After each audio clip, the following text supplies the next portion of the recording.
मैं परमेश्वर का धन्यवाद देता हूँ इस सुबह के समय के लिए। सर्वशक्तिमान परमेश्वर के चरणों में आने का प्रभु ने जो मौका दिया है। आइए आज सुबह के वचन मनन के लिए नीति वचन 28वां अध्याय उसका 27वां वचन हम पढ़ें। जो निर्धन को दान देता है उसे घटी नहीं होती, परंतु जो उससे दृष्टि फेर लेता है वह शाप पर शाप पाता है। ये जो वचन हमने पढ़ा है इसमें परमेश्वर की आत्मा हमें प्रोत्साहित करती है कि हम दूसरों की सहायता करें। परंतु ये जो सिद्धांत प्रभु की आत्मा ने हमारे सामने रखा है, यह संसार के सिद्धांत के बिल्कुल विपरीत है। संसार लालची है, हमेशा और चीजें प्राप्त करने की चाह रखता है। ये भौतिक संसार यही तो चाहता है, जितना और कमा सकें, जितना और समेट सकें, उतना समेटते जाएं। हम एक अच्छी जीवन की चाह रखते हैं, अपने जीवन में बड़ा बनने का चाह रखते हैं। जो चीज है उससे हम तृप्त नहीं, और चाहिए। पाप एक व्यक्ति के व्यक्तित्व को इसी तरह बिगाड़ता है, और जितना हमें मिलता है उससे पेट भरता नहीं, हमें और चाहिए।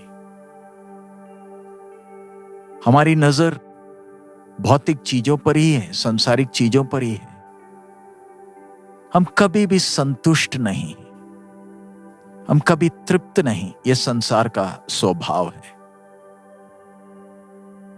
लेकिन परमेश्वर के संतान का स्वभाव इससे बिल्कुल विपरीत है।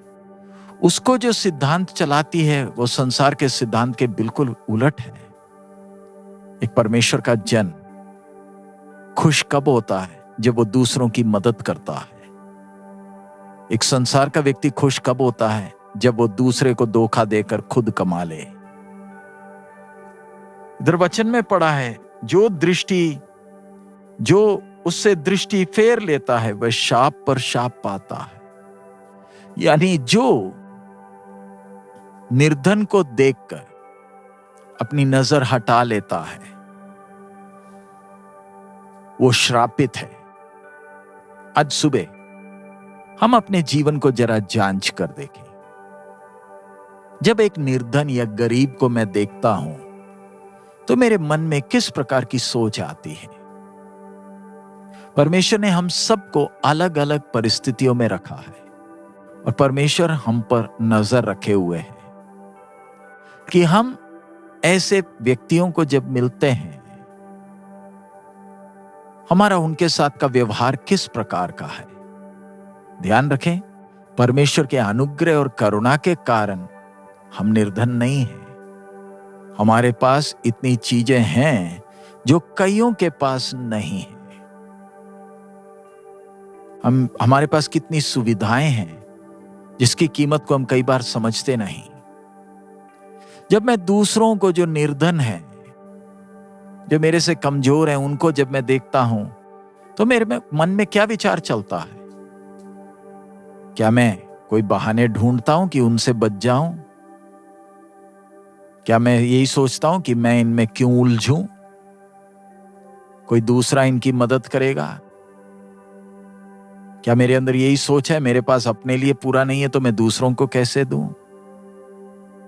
और क्या मैं ऐसा विवाद लेकर आता हूं जिसमें मैं कहता हूं कि ये अपनी गलतियों के कारण निर्धन है तो मैं क्यों इनकी मदद करूं?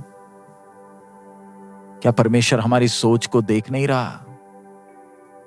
परमेश्वर का वचन साफ साफ कहता है, जो उससे दृष्टि फेर लेता है वह श्राप पर श्राप पाता है। ठीक विपरीत, अगर मैं किसी की मदद करूं,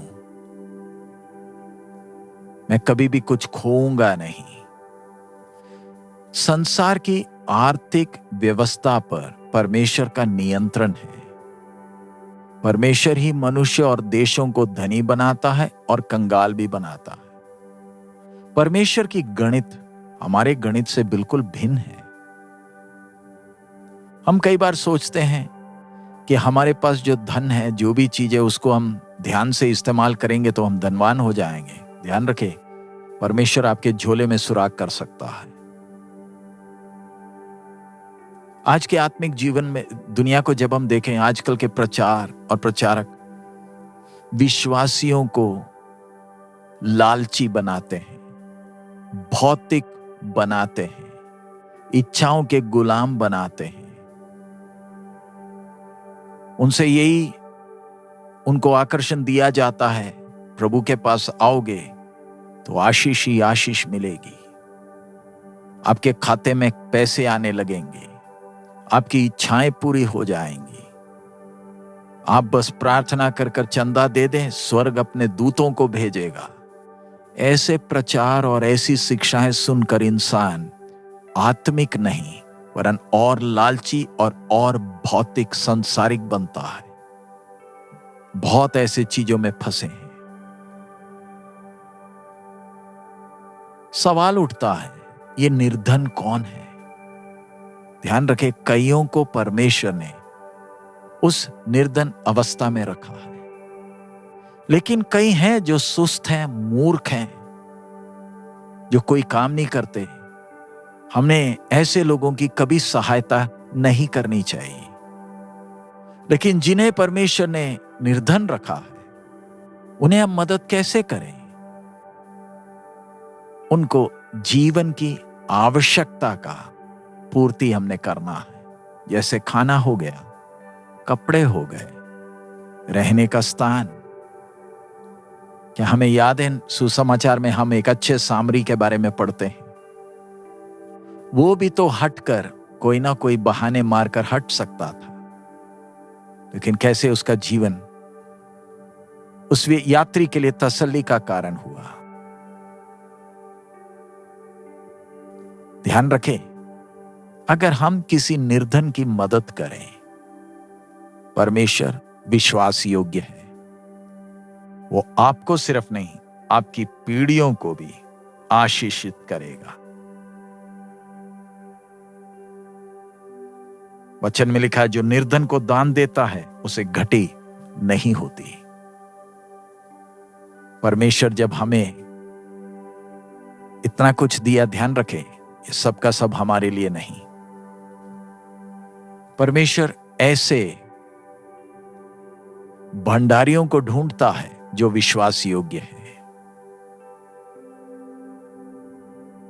परमेश्वर हम सबको मदद करें ताकि हम इन दिनों में विश्वास योग्य भंडारी ठहरे,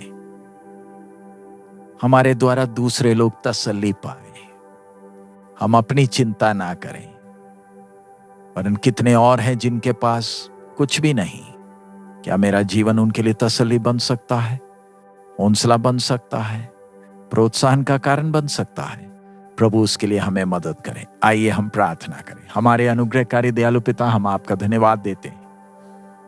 आपके वचन के द्वारा आप हमारे जीवन के हर पहलू को सिखा रहे हैं, समझा रहे हैं। प्रभु,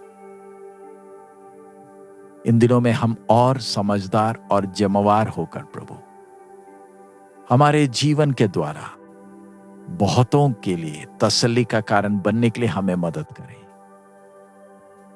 सोचने से बढ़कर आपने हमें चलाया, जरूरत से ज्यादा हमें दिया। ये सब हमारे लिए नहीं, हमारा जीवन दूसरों के लिए आशीष हो। सब महिमा आप ही को देते हैं। आपने हमारी प्रार्थना सुन लिया, इसलिए धन्यवाद। यीशु मसीह के मधुर नाम से मांगते हैं, आमीन। प्रभु हम सबको बहुत आयत में आशीष दे। हमारा प्रभु अति शीघ्र आ रहा है। मारानाथा।